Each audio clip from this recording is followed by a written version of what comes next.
progressed a little bit. It's no longer just the two of us.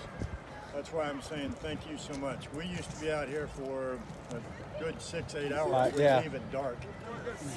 It's hard to place flags if you can't see where you're at.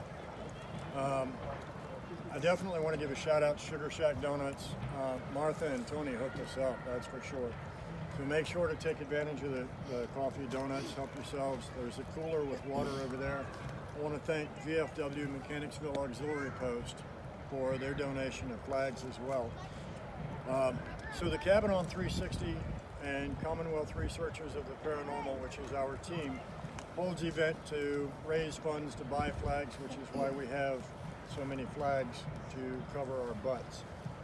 All told today, between Evergreen Cemetery, the two pauper cemeteries, East End Cemetery, and then we'll transfer over to Woodland Cemetery, we'll be placing over 400 flags today to honor the veterans that are laid to rest here.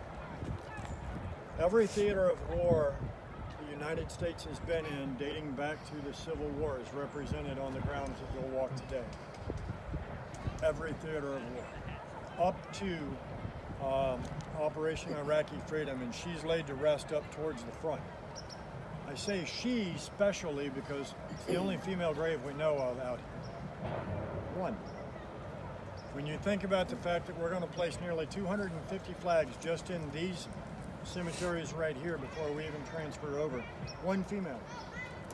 And we wouldn't even know of her military service if it wasn't for the fact that the family placed her headstone. It's not a VA headstone, it's private placed, but it has a button on it with her photograph in uniform. So I think that's rather special that we were actually able to catch that and still honor her, even though she didn't take advantage of the VA headstone.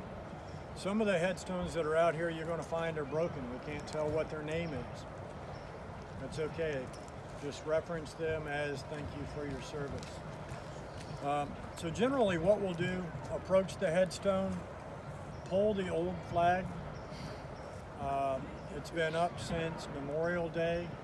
It may have been blown over and been placed back up.